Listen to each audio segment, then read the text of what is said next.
کہ ہماری عدالتیں فیصلے کرتی ہیں، انصاف نہیں کرتی. 129واں نمبر ہے آؤٹ آف 140. 129ویں نمبر کا کیا مطلب ہے؟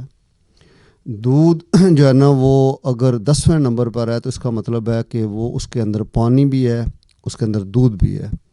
20ویں نمبر پر ہے تو اس کا مطلب ہے پانی ہے، زیادہ پانی ہے.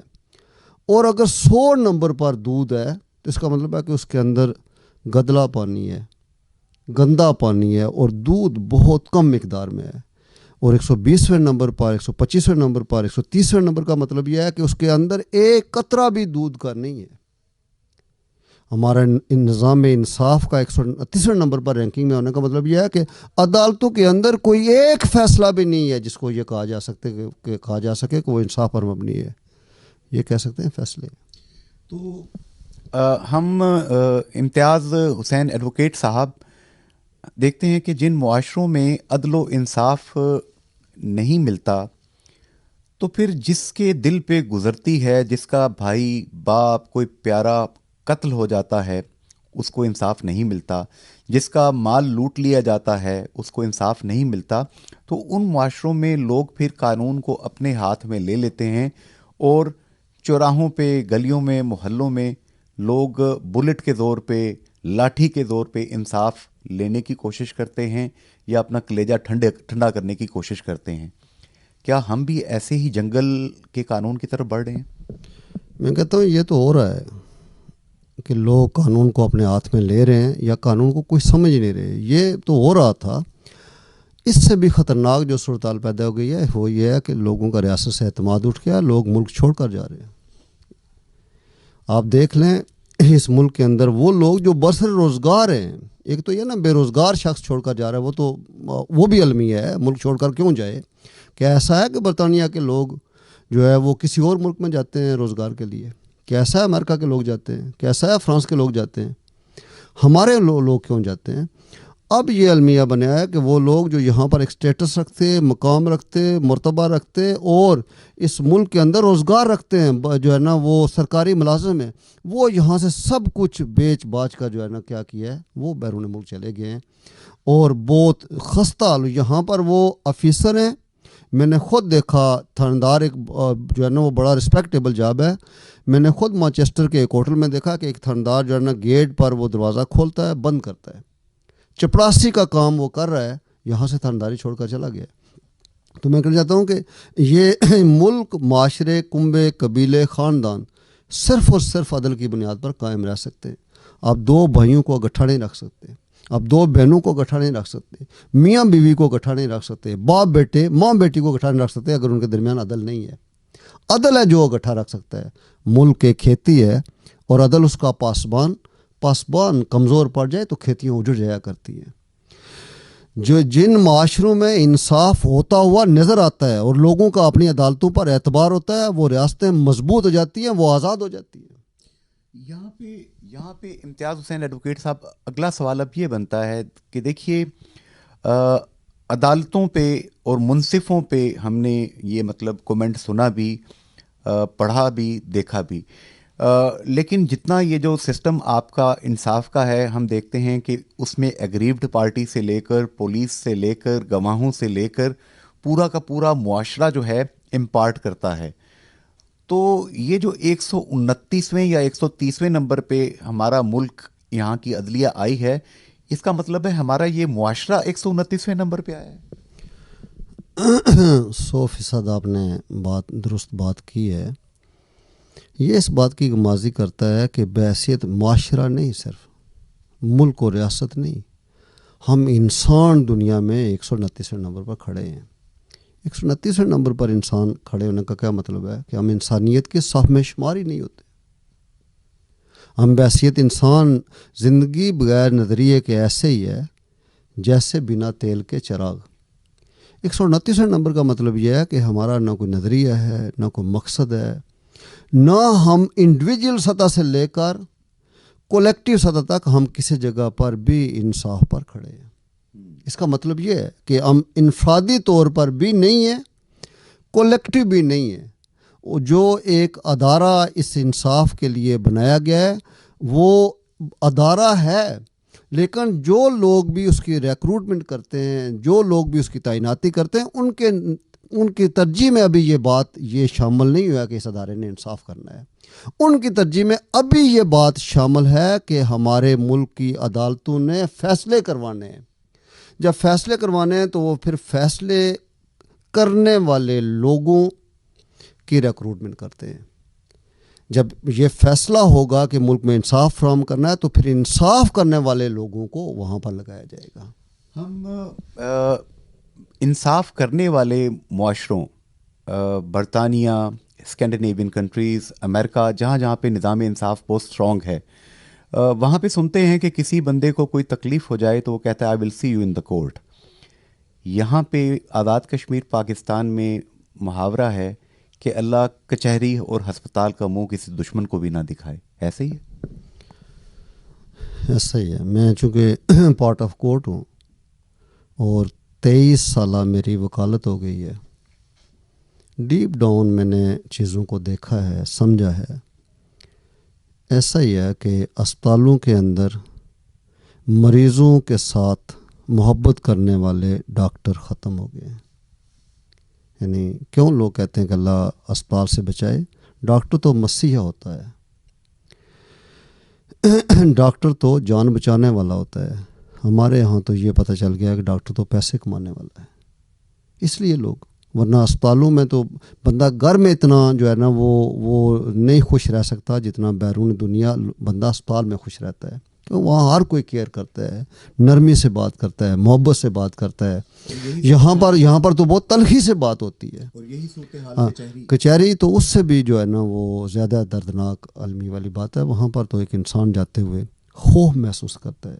کنٹیمپٹ آف کورٹ کے قوانین بنا کر ہم نے جو ہے نا عدالتوں کی عزتوں پر تو کے حوالے سے تو ہم نے کنٹیمپٹ آف کورٹ کا قانون رکھ دیا ہے، لیکن اس کنٹیمپٹ آف کورٹ میں کے قانون کے میں عام آدمی بے عزت ہو کر رہ گیا ہے. عام آدمی کی عزت ختم ہو گئی ہے. اگر عام آدمی کی عزت عدالتوں کے اندر برقرار ہو، وہی اس کی حفاظت کرنے، پھر کنٹیمپٹ آف کورٹ کے قانون کی ضرورت ہی کیا بچتی ہے؟ یہ بڑے علمی ہیں، یہ بڑے دکھ ہیں جسے کہتے ہیں. میں اس پر ایک شعر سنانا چاہوں گا. جی. کہتے ہیں تجھ کو لوگ مسیحا مگر یہاں، کہتے ہیں تجھ کو لوگ مسیحا مگر یہاں ایک شخص مر گیا ہے تجھے دیکھنے کے بعد. سبحان اللہ، سبحان اللہ. اچھا، یہیں سے امتیاز صاحب اگلی ایک چیز جو ہے ابھر کے سامنے آتی ہے. ہم جو مہذب کنٹریز ہیں جن کا انصاف کے حوالے سے ٹاپ 10 میں نمبر آتا ہے، اس میں یہ سنتے ہیں کہ جس بندے نے زیادتی کی ہوتی ہے، کورٹ کے اندر جتنا خرچہ ہوتا ہے، اگر وہ ثابت ہو جاتا ہے کہ ہاں بھائی یہ زیادتی کرنے والا آدمی ہے، تو جتنے اخراجات ہوئے ہوتے ہیں لٹیگیشن کے، وہ سارے کے سارے اس کو پے کرنے ہوتے ہیں. ہمارے یہاں پہ الٹی گنگا بہتی ہے کہ گناہ گار کا بھی خرچہ ہو رہا ہے اور جو بے گناہ ہے، جو بیچارہ گریوڈ ہے، اس کا بھی ہو رہا ہے. یہ کون سا مذاق ہے؟ بات یہ ہے کہ میں نے انگلینڈ میں 2 دفعہ گیا ہوں، میں نے دیکھا ہے وہاں کا نظام انصاف. وہاں پر جو کیس ہارتا ہے عدالت، چونکہ وہاں پر فیصلے نہیں ہوتے، انصاف ہوتے ہیں. جب انصاف کے نتیجے میں عدالت اس نتیجے پر پہنچی ہے کہ یہ مکان تو جو ہے وہ زید کا تھا اور بکر نے اس پر قبضہ کیا ہوا تھا، زید کا نقصان ہوا ہے 26,000 پاؤنڈ، عدالت پھر 26,000 پاؤنڈ بکر کو ڈال دیتی ہے. چونکہ وہاں یہ انصاف ہے نا، یہ انصاف ہے. فیصلہ یہ ہے کہ زید کو پتہ نہیں ملے گا یا نہیں، یا زیادہ ہوگا کہ اس کو مل جائے گا 50 سال بعد، اس کی دوسری تیسری نسل حاصل کر لے گی. ٹھیک ہے، یہاں دیوانی کا مطلب زندگانی. ٹھیک ہے، تو ہم ابھی انصاری صاحب جو بات سمجھنے والی ہے وہ صرف اتنی ہے کہ ابھی ہم نے اس پر کہیں اس معاملے کو ہائی لائٹ کرنا چاہیے کہ ہم اس پر غور کریں کہ ہماری عدالتوں کو اس طرح رغبت دلائی جائے، ہمارے وکلاء کو، ہمارے معاشرے کو اس طرح رغبت دلائی جائے کہ ملک میں فیصلے سے ہم آگے اٹھیں اور بڑھیں اور یہ فیصلہ کریں کہ ہم نے انصاف بھی کرنا ہے. بہت خوب. اچھا امتیاز صاحب، آپ نے ظاہر ہے کہ 2000 سے آنورڈز یہ جو 2 عشرے گزارے، لوگوں کو انصاف فراہم کرنے میں ہیلپ کی، لوگوں کی مدد کی. آپ نے آزاد کشمیر کی، اگر ہم ریاست جموں کشمیر، آزاد جموں کشمیر کی چلیں بات کرتے ہیں، یہاں پہ مثالی کوئی ججز کا سنا ہو، پڑھا ہو، چند اچھے نام میں چاہوں گا ترغیب کے لیے جو لوگ پروگرام دیکھ رہے ہیں پوری دنیا میں، ہمارے اوورسیز بھی بہت زیادہ لوگ بڑے شوق سے دیکھتے ہیں، کچھ بتائیں کوئی آئیڈیل ہستیاں کچھ دیکھی ہوں آپ نے، کچھ ایسی ہستیاں جن سے دل روشن ہو جاتا ہے، جن کی یاد خوشبو کی طرح آتی ہے؟ میں ایک جج صاحب ہیں جن سے ذاتی اعتبار سے متاثر تھا، ان سے میری بہت قربت رہی ہے، سیٹنگ رہی ہے، تبادلہ خیال رہا ہے، بہت ڈیپ ڈاؤن میں نے ان کو دیکھا ہے، میں نے ان کی شخصیت کو باری بار بھی دیکھا، صاحب علم بھی دیکھا، اور انصاف اور فیصلے کرنے کی صلاحیت کا حامل بھی دیکھا، اور ان کے اندر جرت بھی دیکھی، یعنی جو ایک اوصاف چاہیے ایک جج کی زندگی میں، وہ میں نے ان کے دیکھے۔ وہ تھے جسٹس محمد شیراز خان کیانی، ٹھیک ہے۔ میں ان سے متعلق، وہ چونکہ اب دنیا میں نہیں رہے، اس لیے ان سے متعلق بات کی جا سکتی ہے۔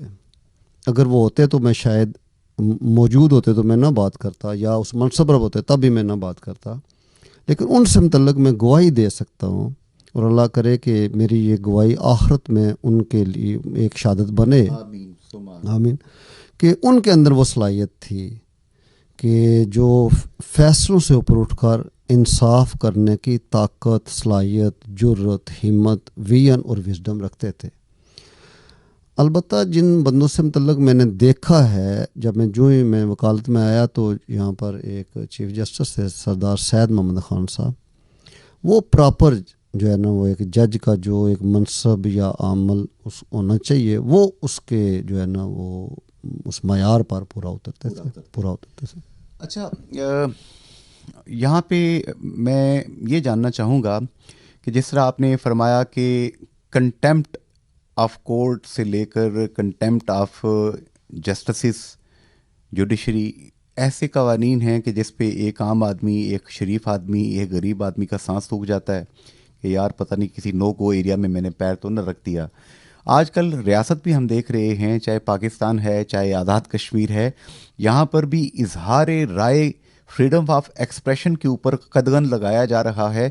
ویسے تو 47 سے لے کے آج تک انہی قدغنوں، مختلف طرح کی پابندیوں سے ہم گزر رہے ہیں، لیکن اب نہ قفس ہے نہ آشیانہ، عجیب سی سچویشن ہے۔ کیا آپ بھی اس گھٹن کو محسوس کرتے ہیں جو میں محسوس کر رہا ہوں؟ بات یہ ہے کہ یہ بڑا تفصیل طلب ٹاپک ہے، اس پر ایک الگ سے نشست ہونی چاہیے، لیکن میں مختصر اشارتاً اس پر بات کر دوں کہ آندیاں آیا ہی کرتی ہیں ہاری قبض کے بعد۔ جو اس طرح کا ماحول ہے نا، اس سے ریاستیں نہیں چل سکتی۔ اتنی ساری بات میں کرنا چاہوں گا کہ ریاست کسی ایک گروہ، ایک طبقے، ایک قبیلے، ایک برادری، ایک مسلک، ایک سیاسی جماعت کی جو ہے نا وہ اجارہ داری نہیں ہے۔ ریاست تب بنتی ہے جب اس ریاست میں رہنے والے 22 کروڑ لوگ یہ سمجھیں کہ یہ ریاست ہماری ہے اور میں اس کا مالک ہوں۔ جب ایسا نہیں ہوگا، کوئی فرد بھی یہ محسوس کرے کہ اس ریاست کے اندر میری جان محفوظ نہیں ہے، میرا مال محفوظ نہیں ہے، میری عزت محفوظ نہیں ہے، میرے خیالات، ثورات وہ محفوظ نہیں ہے، مجھے بولنے کی آزادی نہیں، مجھے سمجھنے کی آزادی نہیں، میرے آگے کچھ بیریئر اور باڑ لگی ہوئی ہیں، تو اس بندے کا اس ریاست کے ساتھ کیا تعلق رہ جاتا ہے؟ ٹھیک ہے، جب ایک کوئی بندہ یہ محسوس کرے کہ یہ ریاست میری نہیں ہے، ریاست لوگوں کے لیے، لوگ ریاست کے لیے نہیں ہے۔ سبحان اللہ، سبحان اللہ۔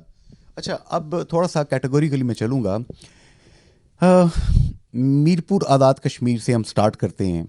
ویسے تو پورے آزاد کشمیر کی بات بھی اپنی جگہ پہ یہ ویلڈ ہے۔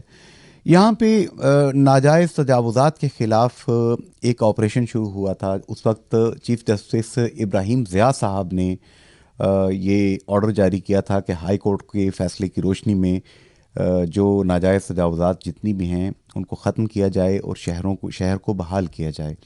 اب چیف جسٹس راجہ سعید اکرم خان صاحب نے وہ ٹارچ آگے پکڑی جب وہ بنے. لوگوں کا پھر بھی یہ کہنا ہے کہ پک اینڈ چوز کا ایک سلسلہ چل رہا ہے. یہ عدالتی حکم پہ بھی پک اینڈ چوز کرنے والے لوگ کیا مجرم ٹھہرتے ہیں, نہیں ٹھہرتے ہیں؟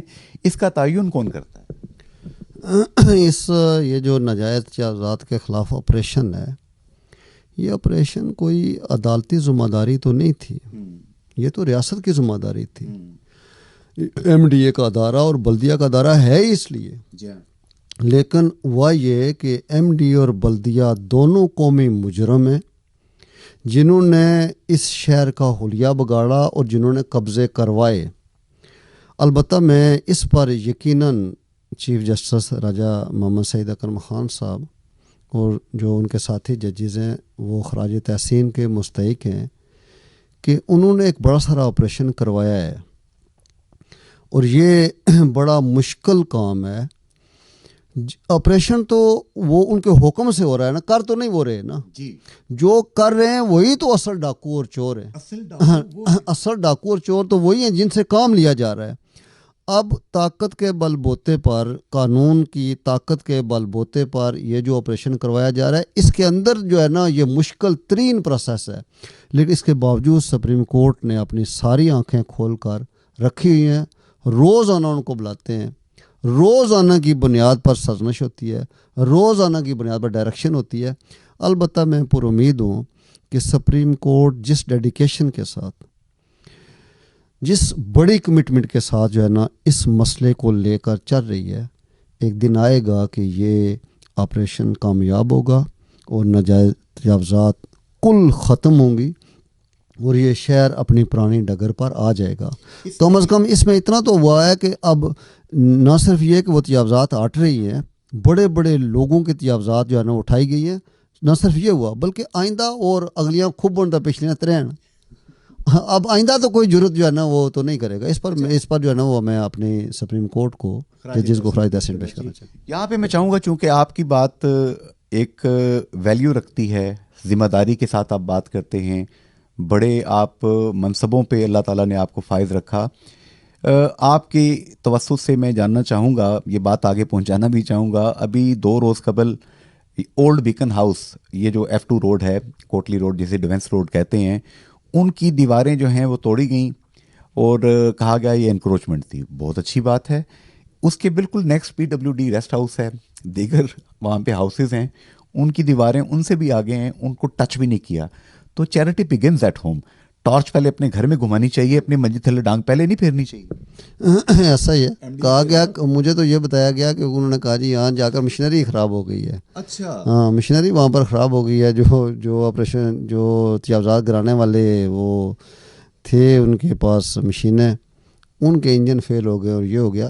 دیکھیں مطلب ایک عام شہری کے ساتھ آپ نے کیا, لیکن پہلے وہ گورنمنٹ کے ادارے انکلوڈنگ MDA, انکلوڈنگ جتنے ادارے ہیں, کچھ مقدس گائیں بھی ہیں, میں ان کا نام نہیں لے سکتا, میں اور آپ گرفتار ہو سکتے ہیں, انہوں نے بھی شہر کے ماسٹر پلان کو وائلیٹ کر کے وہاں پہ بلڈنگز تعمیر کی ہوئی ہیں. تو سب سے پہلے تو میرا خیال ہے کہ سپریم کورٹ کے آرڈر کی روشنی میں ان جگہوں کو واگزار کرنا چاہیے. ایسا ہی ہے میرے خیال میں. اگر ایسا کریں گے تو شاید معاملہ رک جائے گا.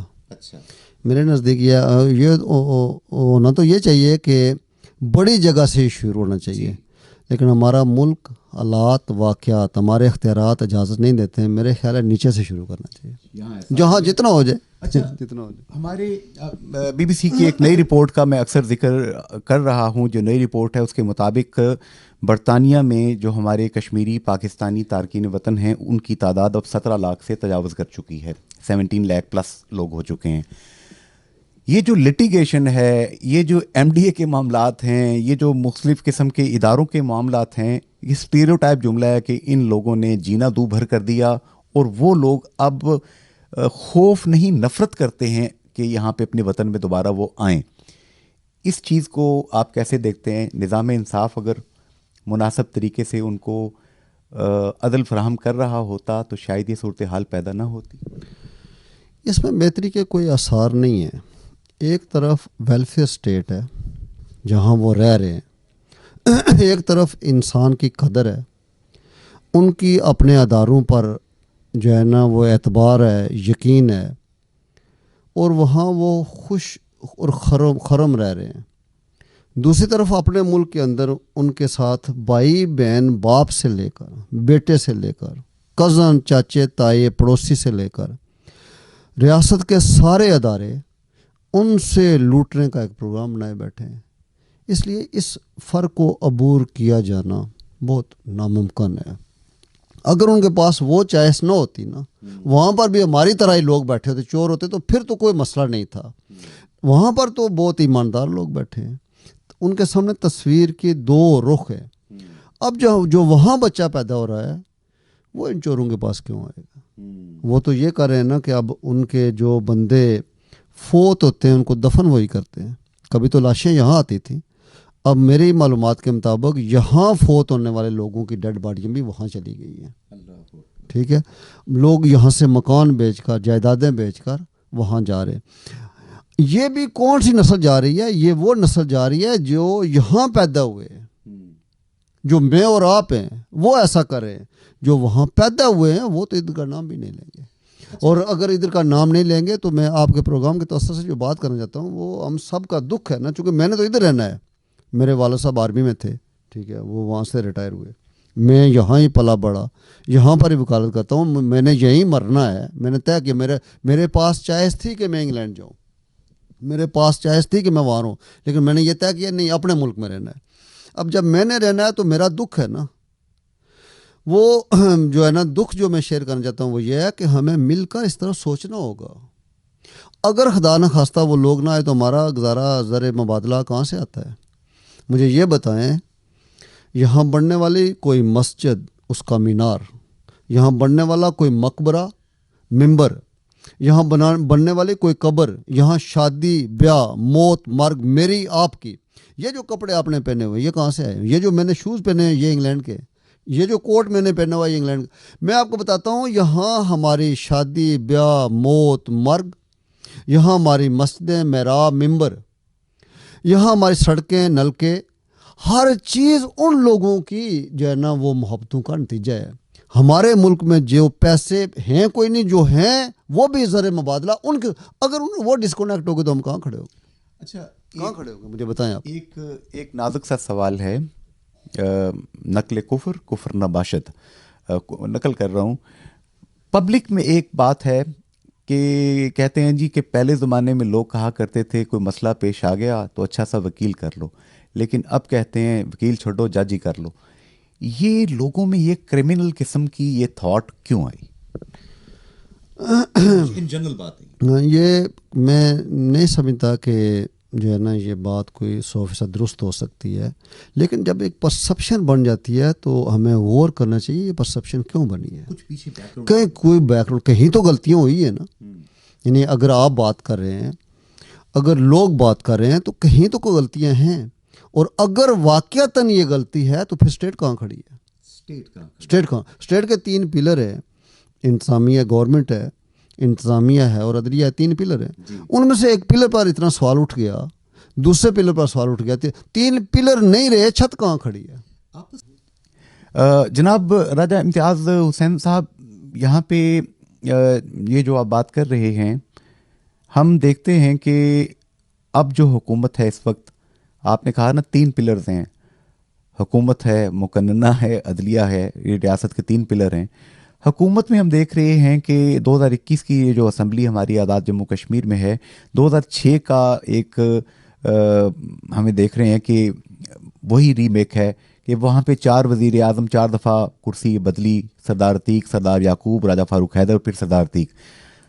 اس وقت تک ہم 3 دیکھ چکے ہیں۔ 2021 میں عبدالقیوم خان نیازی صاحب، سردار تنویر الیاس خان صاحب، انٹرم تھوڑے سے پیریڈ کے لیے خواجہ فاروق صاحب اور چودھری انوار الحق صاحب، اور اسمبلی میں جو لوگ بیٹھے ہیں، نظریاتی سیاست دفن ہو چکی ہے اور تمام لوگ اپنا اپنا شیئر لے کے تو وزارتیں انجوائے کر رہے ہیں، پبلک منی کے اوپر عیاشی کر رہے ہیں۔ تو اس لحاظ سے حکومت تو لوگوں کا اعتماد نہیں حاصل ان کو۔ میں کہوں گا یہ بھی غنیمت ہے۔ کیوں غنیمت ہے؟ جو کچھ بھی تبدیلی آ رہی ہے وہ تھرو اسمبلی آ رہی ہے نا، ٹھیک ہے، جمہوری پروسیس ہے بظاہر جو بھی ہے، لیکن اس نام صحیح لیکن اسی سے ہے. ہاں پاکستان میں دیکھیں نا حکومتیں کیسے بدلی ہے، 52B کے تحت بدلی ہے، عدالتی فیصلوں سے بدلی ہے، ٹھیک ہے، کان سے پکڑ کر جو ہے نا وہ نکال دیا گیا، اس سے بدلی ہے. وہ خطرناک ہے. یہ پھر بھی ایک جو ہے نا جمہوری پروسیس ہے، ہمیں اس کو کسی جگہ پر جو ہے نا وہ پازیٹیولی لینا چاہیے. لیکن سردار تنویر الیاس خان صاحب بھی جس طرح عدالتی کنٹمپٹ کے نتیجے میں فارغ ہوئے، اس کے پیچھے بھی کچھ کہانیاں بیان کی جاتی ہیں. وہ کہانیاں، لیکن یہ دیکھیں نا کہ کہانیاں اپنی جگہ پر ہوں گی، لیکن انہوں نے بھی تو کہیں جو ہے نا وہ ایسی باتیں کی ہیں جو ایک وزیر اعظم کے شایان شان نہیں ہے. کہ پیغمبر کی باتوں کی پیغمبر ہوتی ہے. اور میں نے ایک جگہ کہا تھا کہ بادشاہوں کی زبانوں کی بادشاہ ہوتی ہے. تو ایک بڑے دانشور بیٹھے ہوتے ہیں، انہوں نے کہا تھا کہ یہ بات بھی غلط ہے، بادشاہ تو بات کرتے ہی نہیں ہیں، وہ تو ان کے ابرو کے اشارے کافی ہوتے ہیں. ہمارے یہاں جو بادشاہ ہیں وہ چیخ کر، ٹھیک ہے، سارا زمانہ انہوں نے اپنے جو ہے نا وہ سروں پر اٹھایا ہوتا ہے. ان کی آواز کی گونج اتنی زیادہ ہے کہ ہمارے کان پھٹے جا رہے ہیں، چونکہ یہ لوگ اس منصب کے اہل اور لائق نہیں بن سکے. کیوں نہیں بن سکے؟ ہمارا جو جمہوری نظام ہے وہ کسی جگہ، اور عوام چیخ کے کہہ رہی ہے بادشاہ ننگا ہے. یہ غیر پارلیمانی لفظ ہے. کچھ الفاظ ہیں جو غیر پارلیمانی ہوتے ہیں، مثلا یہ غیر پارلیمانی لفظ ہے. میں کہوں گا کہ ایسے لفظ کہنے ہی نہیں چاہیے. ننگا کا مطلب کیا ہے؟ جی یہ لفظ کہنے نہیں چاہیے. ہم کہتے ہیں ہم نے فلاں کو چوک میں ننگا کر دیا. ننگا کیا کیا ہے ہم نے؟ یہ لفظ نہیں. الفاظ کے انتخاب میں بڑی احتیاط چاہیے. پارلیمانی اور غیر پارلیمانی الفاظ، پارلیمانی اور غیر پارلیمانی لہجہ. اگر پارلیمانی لفظ ہوں کبھی لڑائی نہیں ہوتی، پارلیمانی لہجہ ہو کبھی اختلاف نہیں ہوتا. بے شک. ٹھیک ہے، اختلاف رائے ہو سکتا ہے جو حسن ہے، جو آگے بڑھنے کا راستہ ہے. اختلاف فساد ہے، وہ غیر پارلیمانی الفاظ اور غیر پارلیمانی لہجوں سے پیدا ہوتا ہے. بے شک. تو جو ہے نا یہ پارلیمان کا مطلب یہ ہے کہ وہاں پر سب سے زیادہ غیر پارلیمانی لہجے اور غیر پارلیمانی رویے اور غیر پارلیمانی الفاظ ہیں. یہ کہیں ہمیں سیکھنے، کبھی پھر موقع ملا تو میں اس پر شاید کوئی بات بھی کروں. میں نے کبھی اس پر کسی جگہ لیکچر بھی دیا ہے. اس پر بات ہونی چاہیے. بالکل صحیح آپ نے فرمایا. تو گویا آپ بھی سمجھتے ہیں کہ ارد گرد ہمارے یہ جو کچھ ہو رہا ہے وہی بات وہیں جا کے رکتی ہے کہ نظام عدل، ہمارا جسٹس سسٹم 130ویں نمبر پہ نہیں ہے. بحیثیت معاشرہ، بحیثیت انسان ہم 130ویں نمبر پہ کھڑے ہیں. اس کو درست کرنے کی ضرورت ہے. 100% میں آپ کی اس بات سے اتفاق کرتا ہوں کہ پورا معاشرے کے پورے ادارے، کوئی ایک ادارہ نہیں 129ویں نمبر پر کھڑا. پوری ریاست کے سارے ادارے، سارے محکمے اور ہم سب من حیث القوم اور انسان 129ویں نمبر پر کھڑے ہیں. اس کا مطلب ہے کہ ہم انسانوں کے صف میں کسی جگہ پر بھی نہیں کھڑے. اگلی آپ نے بات کہی، ہم نے حکومت کی بات تو کر لی، اگلی آپ نے بات کی کہ انتظامیہ.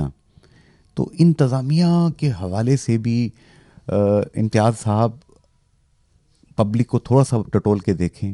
لوگوں کا نفسیاتی ہیجان اب اس سطح پہ ہے، لوگ نام لے کے کہتے ہیں کہ فلاں سیکریٹری، فلاں بیوروکریٹ، فلاں پولیس آفیسر، فلاں بندہ، اس کا معیار زندگی، اس کی پرآسائش زندگی اس کی انکم کے ساتھ بالکل میچ نہیں کرتی. وہ حرام کھا رہا ہے، ہمارا پیسہ لوٹ کے کھا رہا ہے.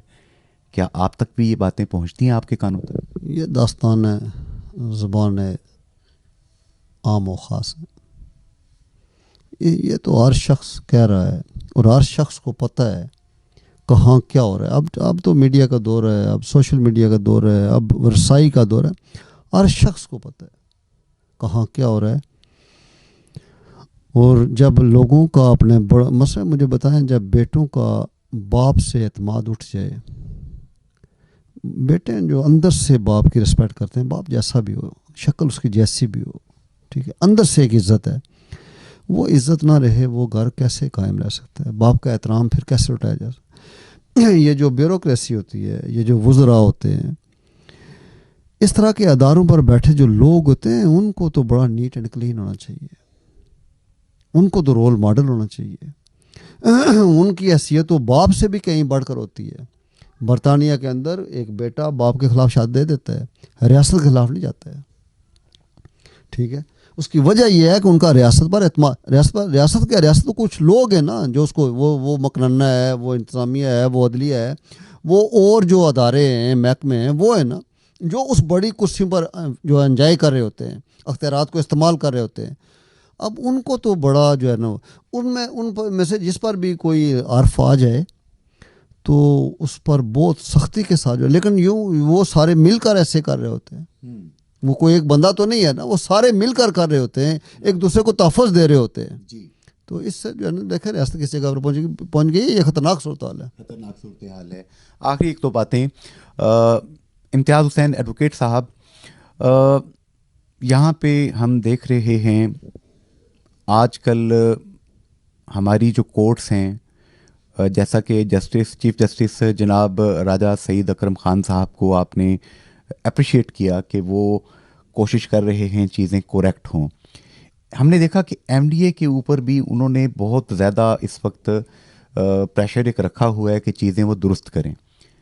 جو انہوں نے ماضی میں کوئی کرپشنز کی ہیں اس کے جو ذمہ دار لوگ ہیں ان کو وہ فالو کر رہے ہیں, بڑی اسٹرکٹلی چیزوں کو دیکھ رہے ہیں. کیا آپ سمجھتے ہیں کہ یہ لوگ, ظاہر ہے کہ جو کرمنلز ہیں یہ بھی بڑے ایول جینیس ہوتے ہیں, یہ ڈاج تو کرنے میں کامیاب نہیں ہوں گے, راجہ سعید اکرم خان صاحب اپنے نیک مقاصد میں کامیابی حاصل کر پائیں گے؟ جہاں تک میں سمجھتا ہوں چیف جسٹس صاحب مضبوط اعصاب کے مالک ہیں, یقیناً ایسا ہے. لیکن ماضی میں تو یہ ہوا ہے کہ کسی نے ایم ڈی اے کے چیئرمین کو چھیڑنے کی کوشش کی تو وزیر اعظم نہیں رہا ہے. وزیر اعظم نہیں رہا, وہ چیئرمین ایم ڈی اے رہا ہے. ہم دیکھتے ہیں یہ مافیا کے, ہم نے دیکھا ہے کہ یہاں ایم ڈی اے میں بڑے بڑے قاتل جو ہے نا, وہ فزیکلی قاتل لوگ بھی ان کو کوئی گرفتار نہیں کر سکا ہے. ہم نے یہ دیکھا, ان پر مقدمہ نہیں چلا سکا ہے. ہم نے دیکھا ہے کہ یہاں پر مافیا جو بیٹھے ان کے پیوستہ رہ شجر سے امیدیں باہر رکھ, یعنی ہم کہہ سکتے ہیں کہ اگر کچھ لوگ نیک نیتی کے ساتھ, پوری جرت کے ساتھ, ہمت کے ساتھ جو ہے نا وہ ایم ڈی اے کو ٹھیک کرنے کی کوشش کر رہے ہیں تو ہمیں ان کا ساتھ دینا چاہیے. چلیے اب آپ کے گاؤں کی طرف ایسا ہم چلتے ہیں میرپور سے.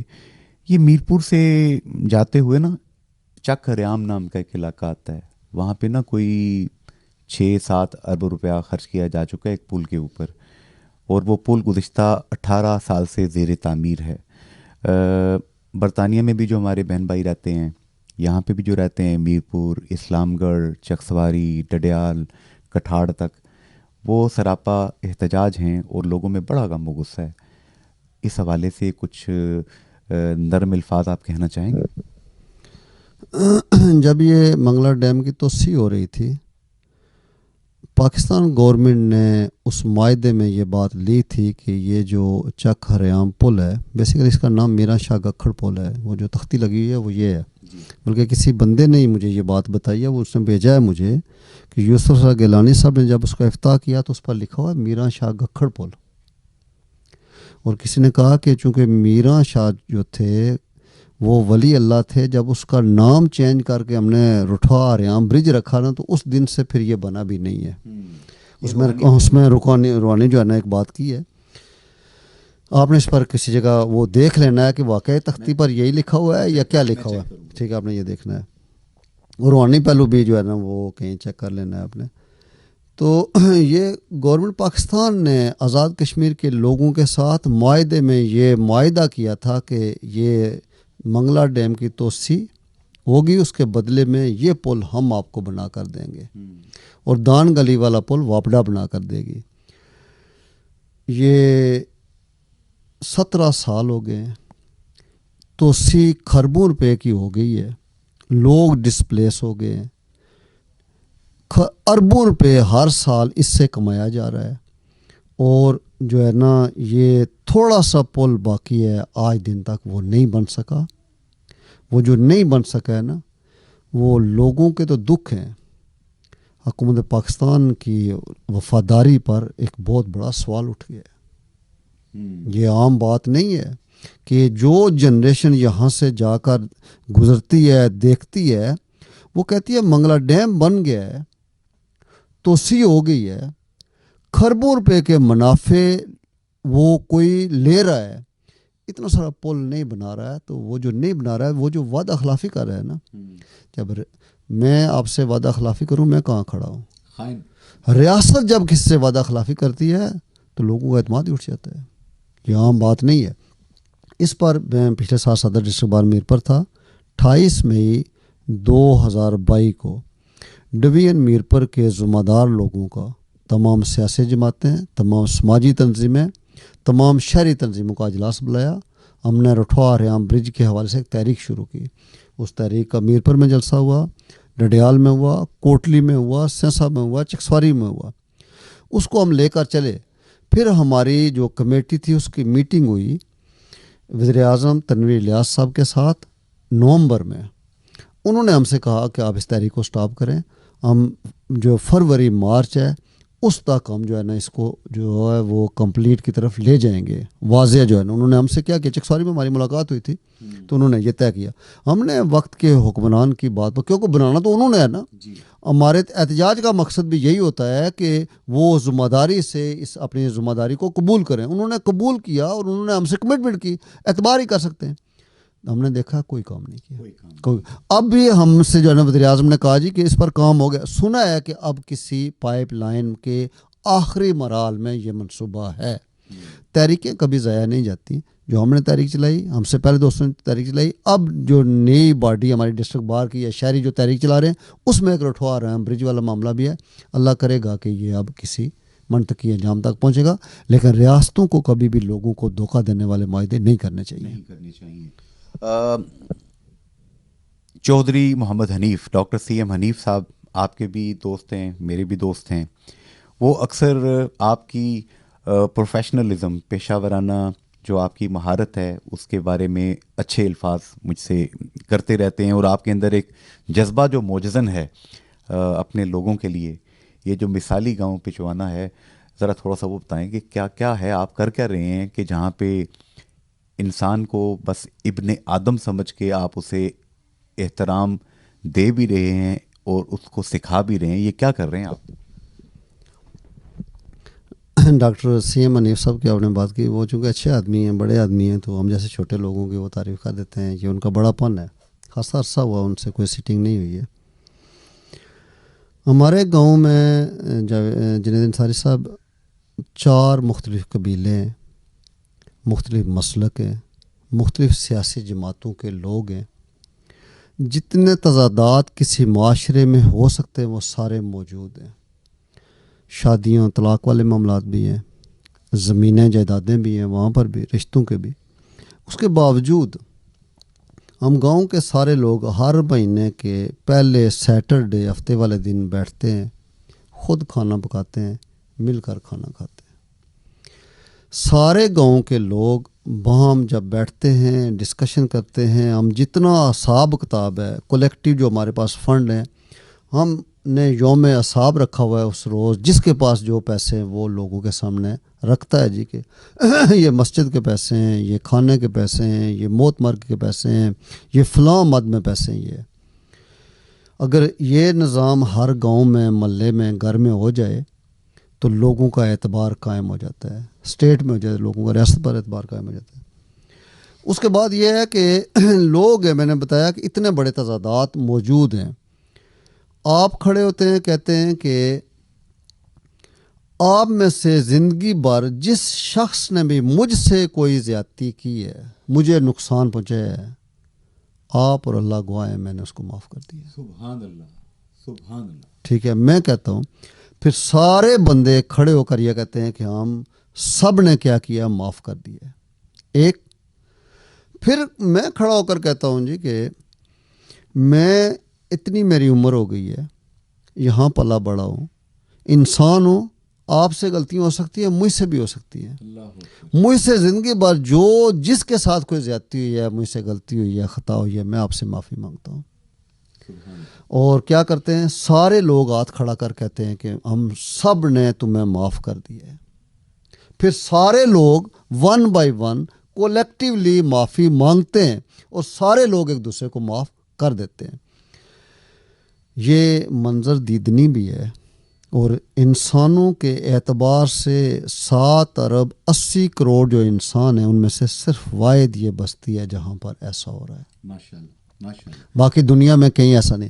اس کے بعد ہم کہتے ہیں کہ اللہ ہم انسانوں کے بندے ہیں گناہ گار سے, ہم نے ایک دوسرے کو چھوٹے سے لوگ ہیں معاف کر دیا, تو غفور الرحیم ہے, تو ہمارے گناہوں کو معاف نہ کر, تو ہمارے گناہوں کو نیکی میں بدل دے.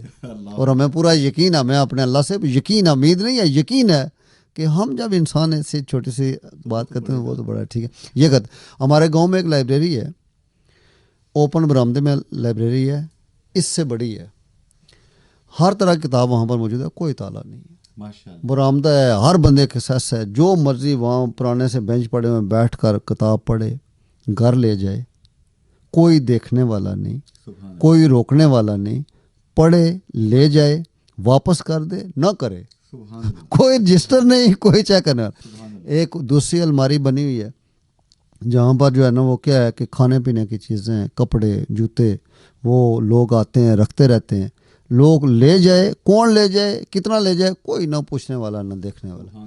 ہم نے 15 پھلدار درخت, کیلے کے, آم کے, لوکاٹ کے, انجیر کے, خوبانی کے, چیکو کے, جاپانی پھل کے, پپیتے کے, ہر گھر میں لگائے راؤنڈ دا ایئر. ٹھیک ہے, سبزیوں کے لیے ہماری جو ہے نا وہ ہے کہ 2 سیزنوں میں سبزیاں ہر گھر میں لگیں.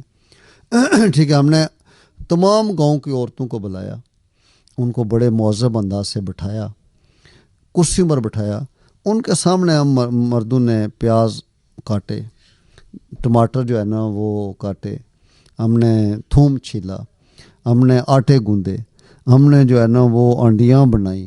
ٹھیک ہے, ان کو ہم مردوں نے کھلایا, اور پھر ہم نے یہ کہا کہ آپ ہماری مائیں ہیں, بہنیں ہیں, بیٹیاں ہیں, بیویاں ہیں, آپ جتنا خدمت کرتے ہیں ہم اس کا عشر عشیر بھی آپ کی خدمت نہیں کر سکتے. یہ ٹوکن ہے, اس کا اظہار ہے کہ ہم آپ کی عظمت کا اعتراف کرتے ہیں. واہ واہ ماشاءاللہ.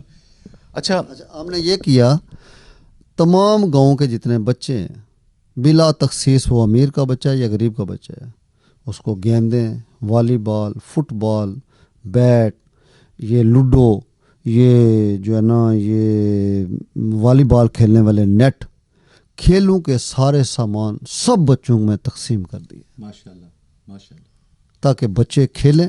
اور جب ہم یہ کھانا کھاتے ہیں, بیٹھتے ہیں, بچے ہمارے ساتھ بیٹھتے ہیں. دنیا میں کوئی اور ایسی یونیورسٹی نہیں ہے جو انسانیت کا یہ سبق سکھائے.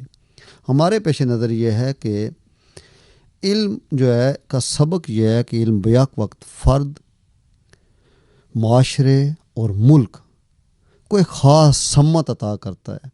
علم کا حاصل یہ ہے کہ جنت سے نکالا ہوا انسان زمین پر دوبارہ ایک نئی جنت تعمیر کرے. سبحان اللہ. سب سے آخری بات, جب منگلا ڈیم بنا 60 کی دہائی میں, تو سابق chief justice Azad Jammu Kashmir high court justice Majeed Malik مرحوم نے مجھے درجنوں انٹرویوز دیے.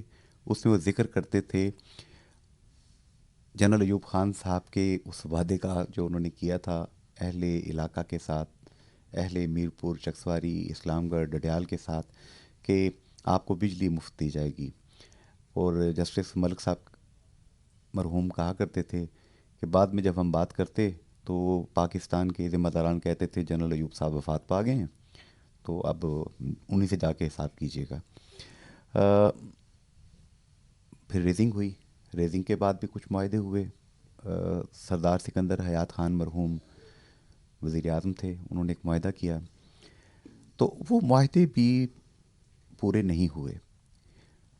ڈاکٹر گل بہار چودھری صاحب مجھے بتانے لگے, یہاں پہ آپ کے موڑا کنیال کے سے تعلق رکھتے ہیں, برطانیہ سے اسپیشلائز کر کے میرپور میں آئے, آرتھوپیڈک سرجن ہیں, کہ ان لوگوں نے معاوضہ جات کا کیس ایک ون کیا ہوا ہے, سپریم کورٹ تک سے ون کیا ہوا ہے, سرکٹ بینچ سے لے کے اوپر تک گئے ہیں وہ, تو وہ معاوضہ جات بھی لوگوں کو نہیں مل رہے.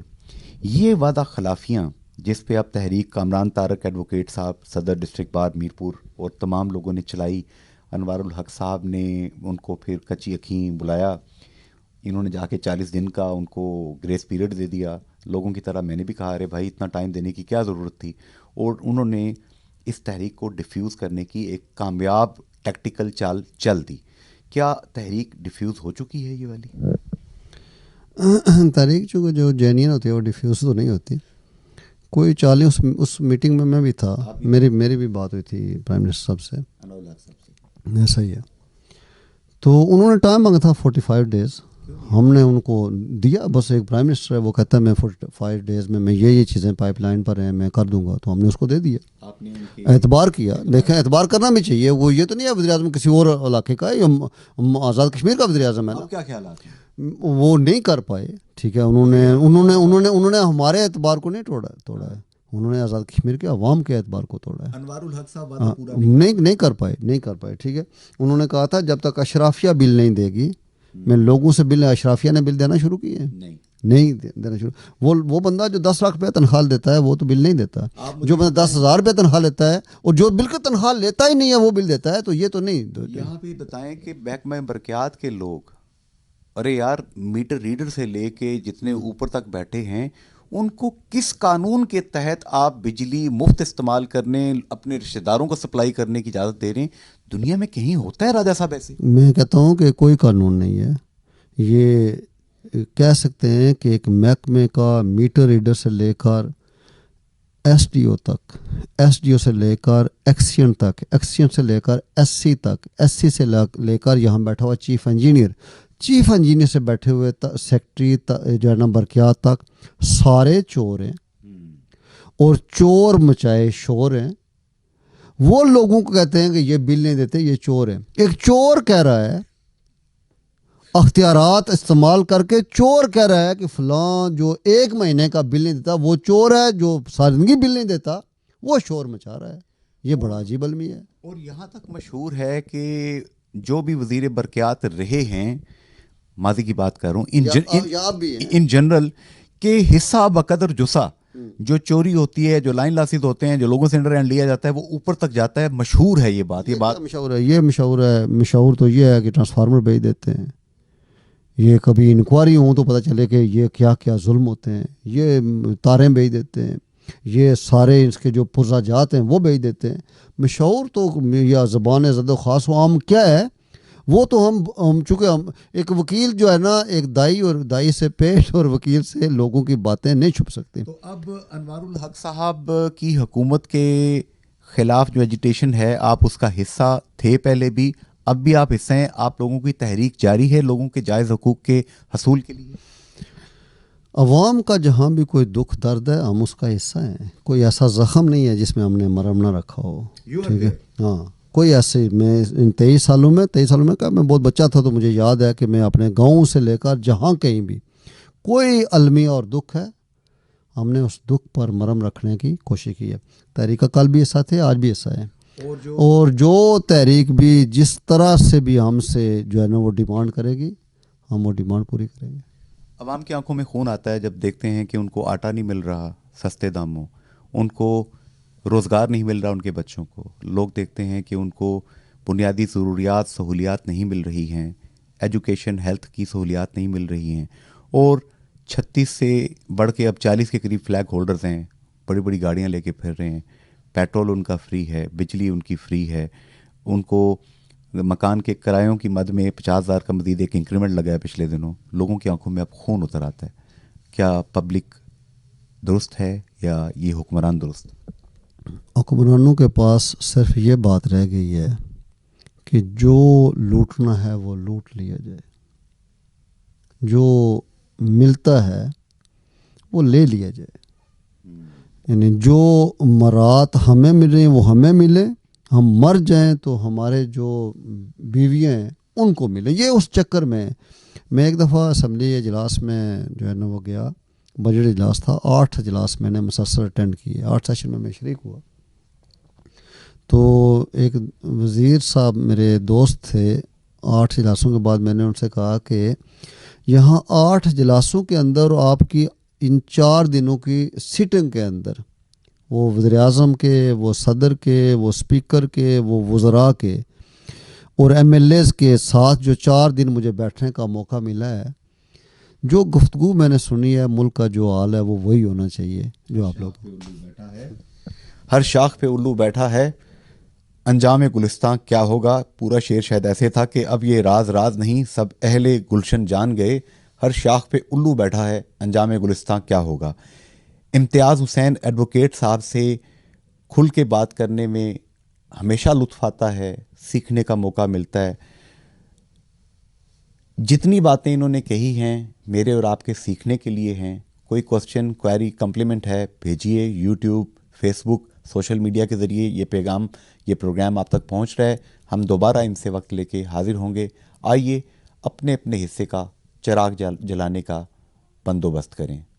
وے بولیا اساں مرنا نہیں، گور پیا کوئی ہور. فی امان اللہ، اللہ حافظ، گڈ بائے.